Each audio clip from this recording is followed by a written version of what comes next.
Šiandien yra kovo 8 diena ir mes lankomės Bauskėje, tai dar viena pažintinė kelionė, o jei tiksliau, būtent konkrečiai lankomės Bauskės pilyje. Na tai neabejotinai įdomi pilis visais atžvilgiais ir kaip pagristai sakoma, kad tai yra tiesiog atgimusi pilis. Tad nieko nelaukia, įsigijame lankytojo bilietą ir leidžiamės į istorinę pažintinę kelionę.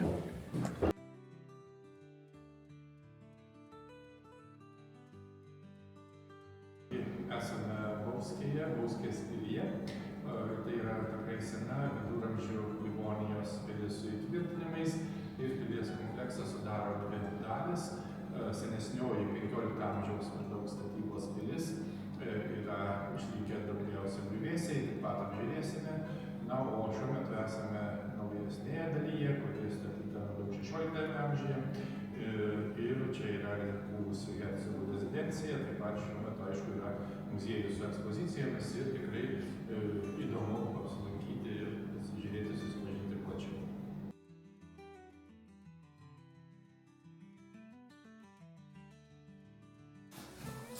Reikia pasakyti, kad Bauskės pilis yra vienintelis architektūros paminklas Latvijoje, kuris iliustruoja manierizmo laikmečio pilių architektūros ir dekoratyvinio meno apraiškas būtent Kuršo hercogystėje.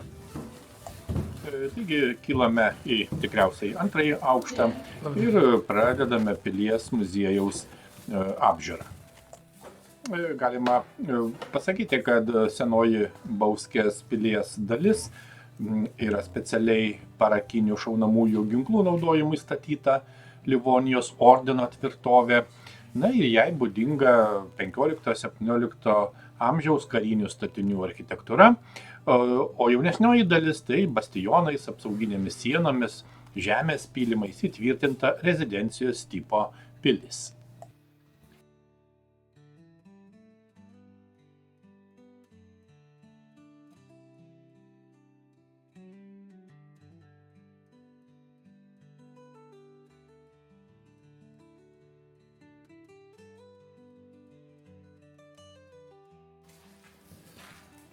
Na, kol vaikštome po pilį, išties pravartu, naudinga papasakoti ir daugiau istorinių bei geografinių, na ir žinoma kitokių reikšmingų dalykų.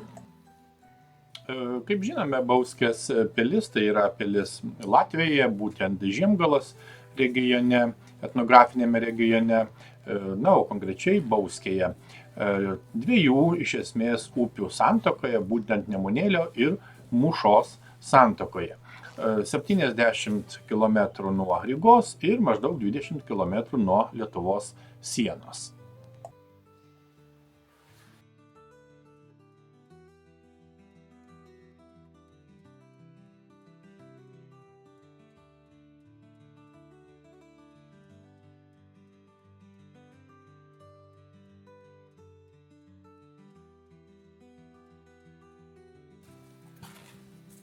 Istorinėse šaltinėse galime rasti informaciją, kad pilis pradėta statyti 1443 metais, kai vokiečių ordinas, įsigandęs, pabūgęs, stiprėjančios Lietuvos didžiosios kunigaikštystės, pradėjo stiprinti savo valstybės pietinės sienas.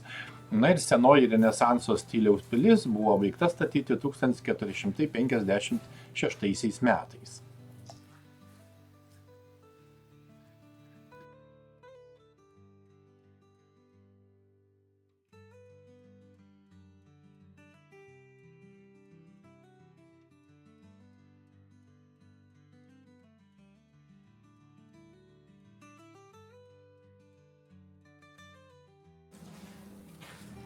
Na, kaip matome, pilies interjeras atspindi 16-17 amžiaus stilių.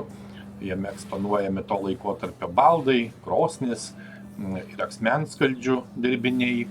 Na, taip pat pilies interjere galime apžiūrėti keletą istorinių ekspozicijų. Pavyzdžiui, viena iš jų yra tikrai įdomi, apdarai ir papuošalai Kuršo hercogystėje. 1562–1620 metų laikotarpiu, taip pat Bauskės pilies kariniai įtvirtinimai. Tikrai aiškiai matyti, kad Bauskės pilis turi savitų interjero elementų, kurie žinoma atspindi Latvijos istoriją ir kultūrą. Ir žinoma, pilies interjeras iš esmės yra atkurtas. Tikrai įdomus 16 ir 17 amžiaus baldai. Ir čia, kaip matome, pilies interjere gausu to laikotarpio baldų, tokių kaip skrynės, matome įvairias skrynės, stalai, kėdės, lovos, šviestuvai, ir žinoma židinių detalės. Kaip sakoma, akį traukia krosnis, ypač įdomios, čia eksponuojamos puošnios to laikotarpio krosnis ir įvairiaspalvių glazūruotų keramikos plytelių grindys.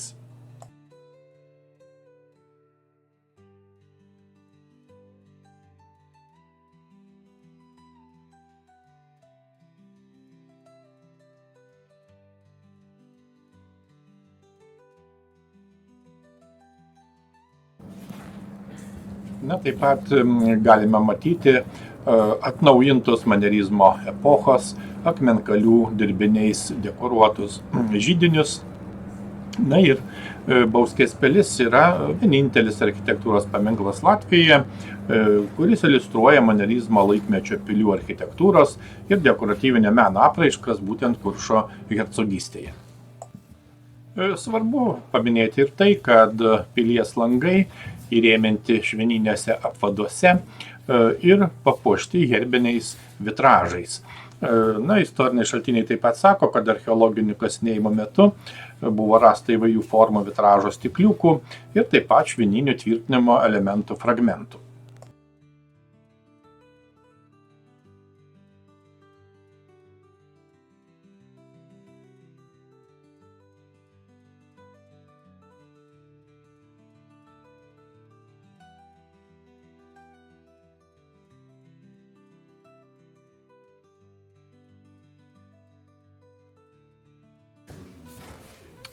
Žinoma, apžiūrint pilies muziejų taip pat galima matyti, kad čia eksponuojami kunigaikščių Ketlerių giminės atstovų portretą, jų čia taip pat yra gana gausu.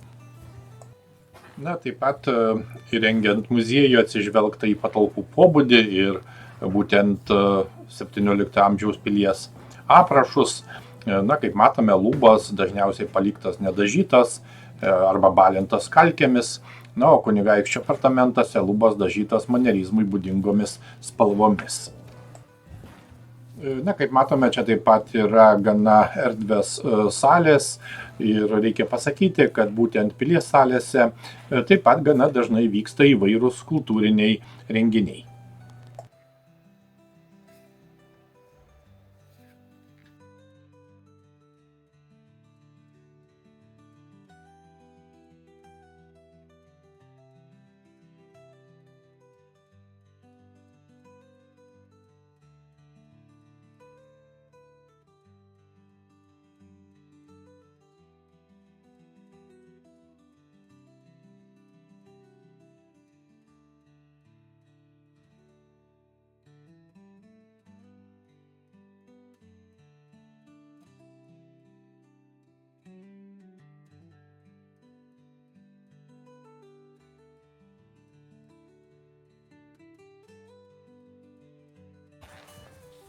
Kaip jau matėme, būtent pilyje yra atnaujinti buvusių kunigaikščių miegamieji kambariai, jie atnaujinti siekiant atkurti buvusi Kuršo kunigaikštystės valdytojų Ketlerių rezidencijos spindesį, turtingumą ir įvairovę.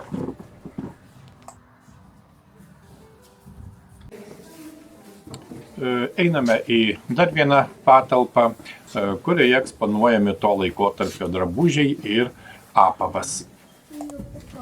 Kaip matome, čia veikia ekspozicija, apdarai ir papuošalai Kuršo hercogystėje 1562–1620 metais.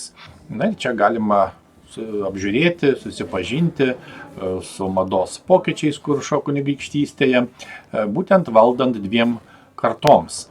tai yra pirmajam Kuršo kunigaikščiui Gotardui ir jo sūnums Frydrichui ir Vilhelmui.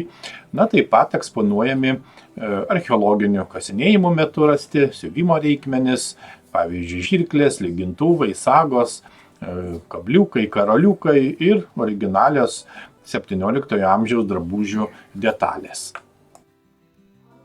Taip pat čia matome įvairių siuvinių iškarpas, siuvinėjimo raštus iš 16-17 amžiaus dokumentų ir siuvėjų knygų žinoma, bei keletą įvairių drabužių kopijų.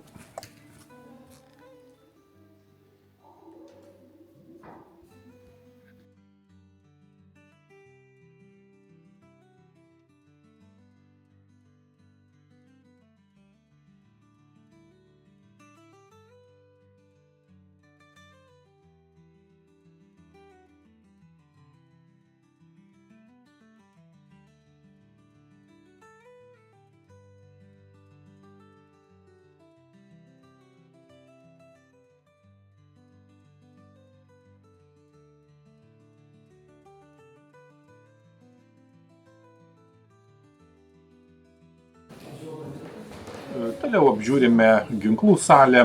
Būtent čia galima pamatyti įvairių ginklų susijusių su pilies istorija ir kariniais įtvirtinimais. Na ir šioje salėje kaip tik matome įvairias muškietas, kalavijus, ietis, įskaitant taip pat ir trumpasias ietis, patrankas, mortyras, na ir kitus įdomius senovinius ginklus. Žinoma, taip pat yra informaciniai aprašai, keletas stendų, tada turint laiko galima tikrai išsamiau pastudijuoti.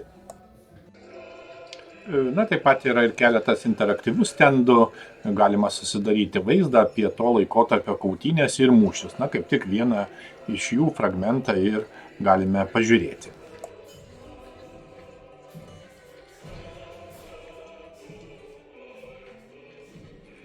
Matome, kiek daug pastangų reikia, norint perkelti patrankas į kurią nors kitą vietą.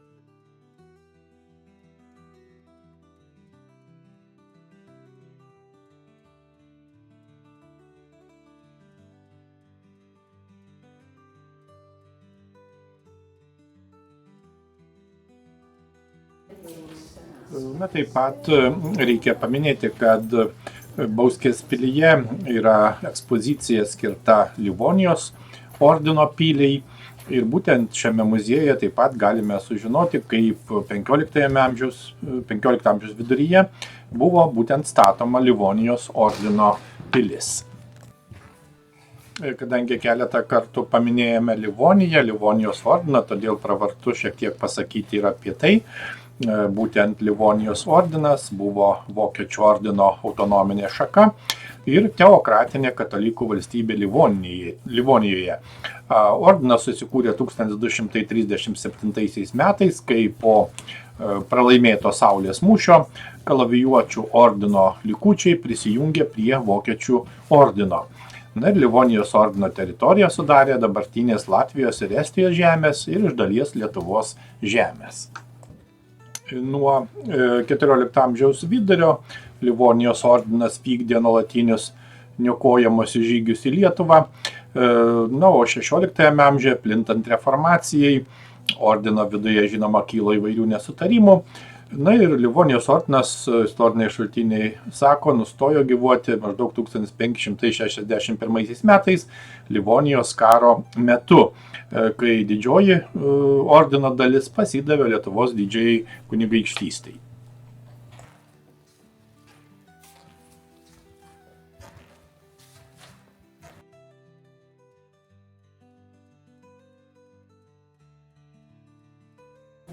Išties įspūdinga pilies virtuvė. Čia, kaip matome, gausu įvairių to laikotarpio indų, įvairių reikmenų maisto ruošimui. Galima susidaryti kur kas aiškesnį vaizdą apie to laikotarpio mitybos įpročius bei, žinoma, maisto gaminimą. Bauskės pilyje buvo įrengta pilies valdytojo virtuvė. Ir čia galėjo būti įvairių reikmenų ir įrangos būdingų tam laikotarpiui. Istoriniai šaltiniai sako, kad dvaruose buvo naudojami stalo įrankiai su monogramomis, dažniausiai atkeliavę iš Vokietijos ir Amerikos, porcelianas iš Anglijos ir patalynė iš Olandijos. Tuo metu taip pat jau buvo naudojami, pavyzdžiui, bulvių tarkavimo įrenginiai.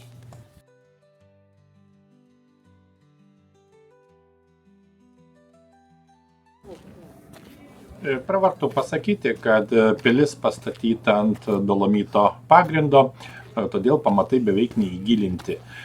Šiuo metu dėl susiformavusio kultūrinio sluoksnio pamatų apačia atsidūrė maždaug 2-5 metrų gylyje. Statybai buvo naudotas tas pats dolomitas, lauko rieduliai, o pastatų kampai ir angos išmūryti degtomis molio plytomis. Perdangoms pirmuosiuose aukštuose buvo naudojamos arkinės konstrukcijos, viršutinio aukšto perdengimą ir stogų konstrukcija iš medienos. Išorinių pilies sienų storis siekia net 2,5 metro.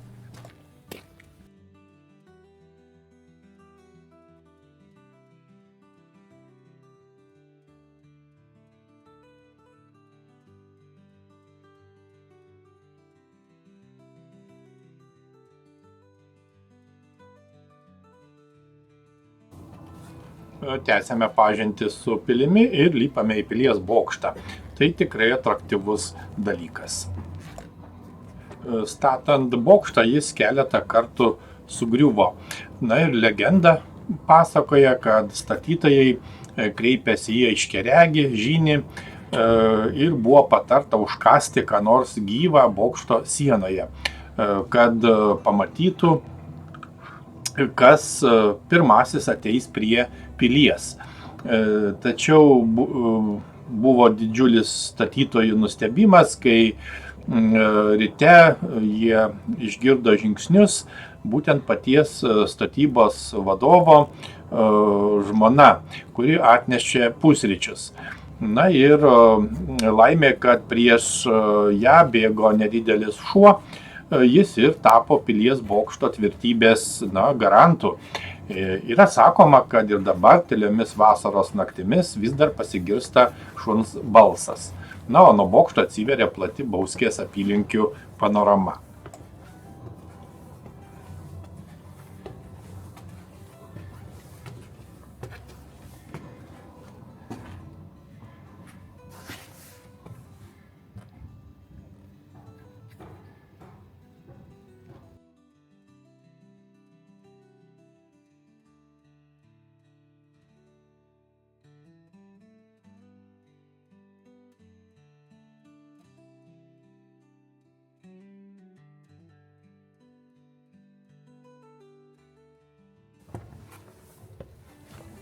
Kaip jau sakėme, būtent iš Livonijos ordino pilies išliko tik griuvėsiai.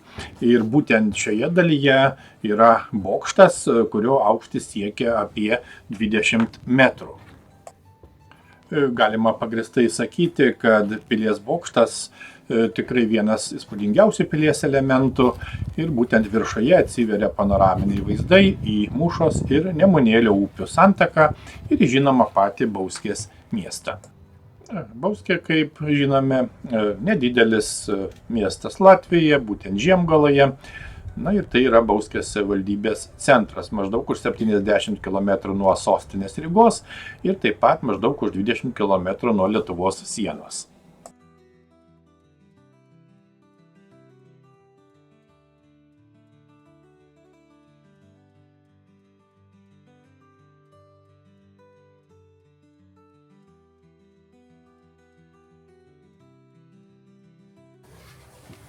Galima dar papildomai taip pat pasakyti, kad pilies bokštas pradėtas statyti 1443 metais, kaip ir pati pilis, kai Vokiečių ordinas pradėjo stiprinti savo valstybės pietinės sienas.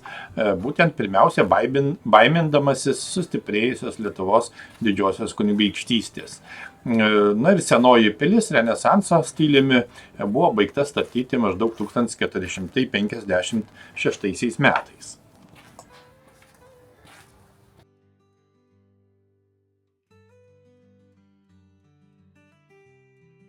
Tai va, apžiūrėjome šiek tiek pilį ir dabar buvome ką tik užlipę į bokštą.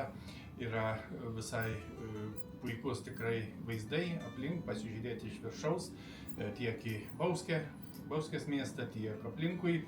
Na ir šiuo metu leidžiamės nuo bokšto, dar apžiūrėsime antrąją pilies dalį, tai yra, kaip minėjome, kuri iš esmės likę griuvėsiai.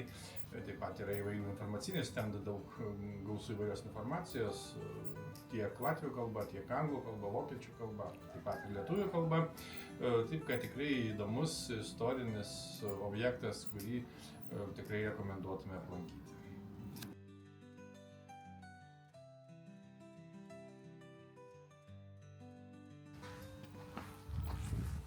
Na, einame toliau apžiūrėti senąją pilies dalį ir kaip jau minėjome, senoji pilies dalis yra Livonijos ordino pilis, kuri pradėta statyti 15 amžiaus viduryje.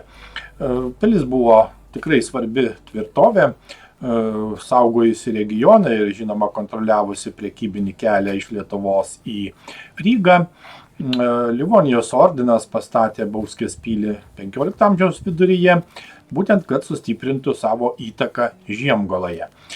Na ir 1562 metais pilis tapo Vokiečių ordino centru, na ir buvo praplėsta. Kitaip sakant, buvo pristatyta naujoji rezidencinė pilies dalis.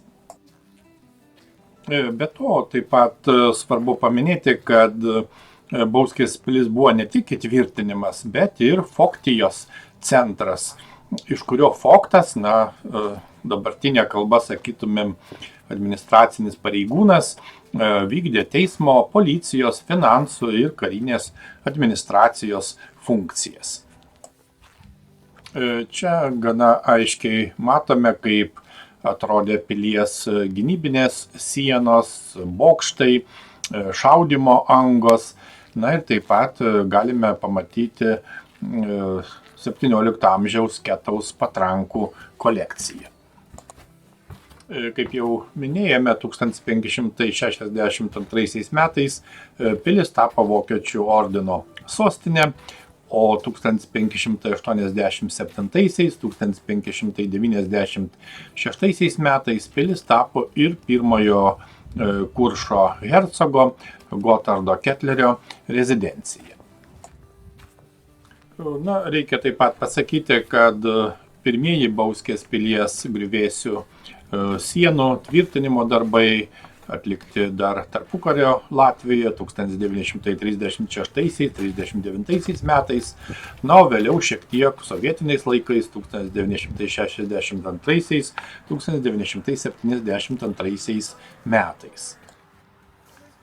Pilies griuvėsiams išsaugoti buvo pasirinktas konservavimo metodas, na ir siekiama užtikrinti pilies griuvėsių techninės būklės stabilumą. 2001 metais pradėti praktiniai mūro konservavimo darbai, kurios atliko čekų įmonės restauratoriai, žinoma, kartu su Bauskės pilies muziejaus darbuotojais.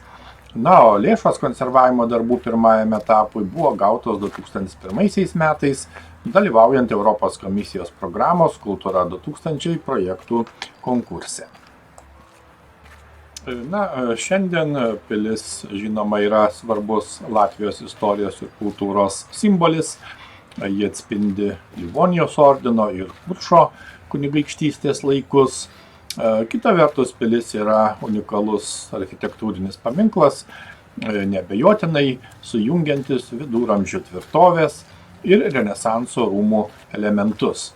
Na ir dabartiniu metu pilis yra muziejus, kuriame lankytojai gali susipažinti su pilies istorija, apžiūrėti ekspozicijas ir, žinoma, pasivaikščioti po restauruotus pilies apartamentus. Ir, žinoma, kur kas daugiau sužinoti apie krašto istoriją, kultūrą, na ir kitus svarbius dalykus. Taigi, apsilankėme Bauskės pilyje.